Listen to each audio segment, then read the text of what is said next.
Hello and welcome back to Shakesyear. We are working on Merry Devil of Edmonton, and today we're going to get to hear from Peter Fabel in what some versions call the Prologue Part 2 and other versions call the Introduction. But in any case, this is a bit of a continuation of yesterday's prologue. So yesterday's prologue, we just got the scene set by the character of the prologue who was like, there's this man named Peter Fabel, and he was a scholar and a magician.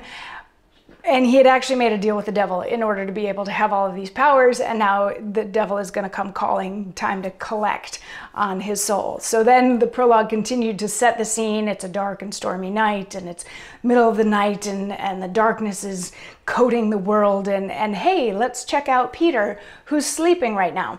So at the top of this prologue part 2, or this introduction, Peter is in like his bedchamber, and he's a little bit fretful, and then this evil spirit named Koreb arrives, and he's like, whoa, you know, what are you doing here now? And Koreb is like, well, it's about time for me to go back to hell, and I'm supposed to take you with me. And Peter's like, no, you don't have to take me. And he's like, yeah, I really do. And Peter's like, can you give me some more time? Like, I need a few more years.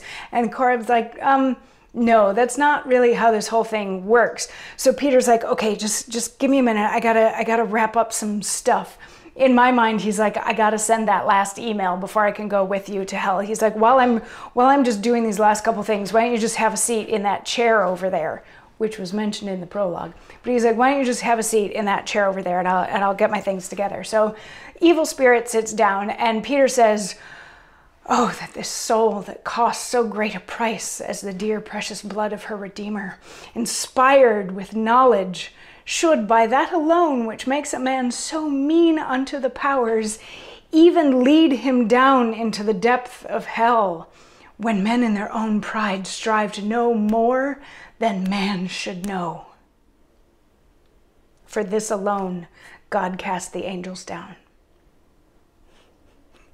The infinity of arts is like a sea, into which, when man will take in hand to sail further than reason, which should be his pilot, have skill to guide him, losing once his compass, he falleth to such deep and dangerous whirlpools as he doth lose the very sight of heaven.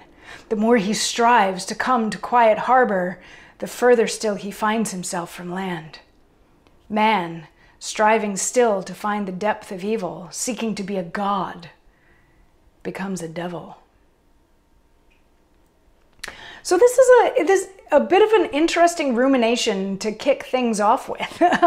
We're at the very beginning of the show, and the devil has come to collect his soul, and he talks about the fact that he's in this situation because he was curious, because he wanted to know more. And if you go back to the Bible and Adam and Eve being expelled from the Garden of Eden because they ate from the tree of knowledge, this is a very similar thing. He's like, I wanted to know more, but I wanted to know more than I was supposed to know. So it's sort of like sailing on the sea. He gets into this sea metaphor, and he's like, it's sort of like sailing on the sea, and knowledge should be able to guide me and everything, but once you just stray just a tiny bit off your course and start getting interested in some other things, you just can't right the ship anymore. There's no turning back. And the more you try to get back on the right path, the deeper you get into more things that you shouldn't necessarily know. And in trying to learn as much as the gods, in trying to be as smart as a god and as powerful as a god,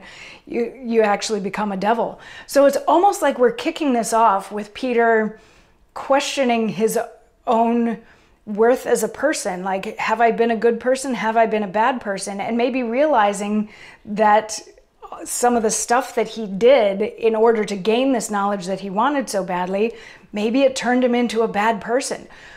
So this is pretty deep to start off a play. But like, he says this whole thing, and then he turns to the evil spirit, and he's like, okay, let's go.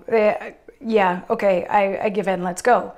But Koreb can't get up because that's an enchanted chair where he used to do his incantations, and he can bind evil spirits there.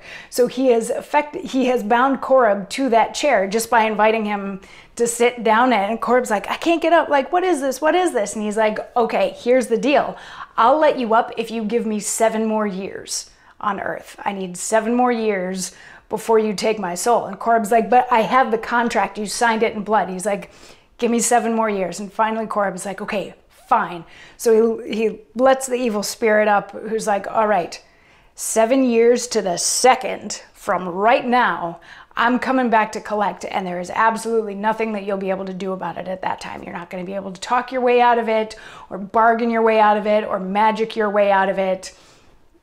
That's it. 7 years, I'm coming back for you, and we're done. And he leaves, and Peter gets just a couple lines at the very end of the scene where he's like, okay, I have 7 years to get this. He's going off to his fiends. I'm going to go find my friends. And that's the end of the prologue. So this has set the scene for the play. We were told that he had sold his soul to the devil or made some sort of deal, and the devil was now coming to collect. But now he's made yet another deal, and we're not quite sure about how he feels about the morality of what it is that he's doing. He might know that he's bad, but does that mean that it's okay for him to just like lean into it that much more? Who knows? I don't know. We're going to be with this play for a little while, so come on back tomorrow and we'll figure out exactly how moral or amoral he ends up being. I'll see you tomorrow. Mwah.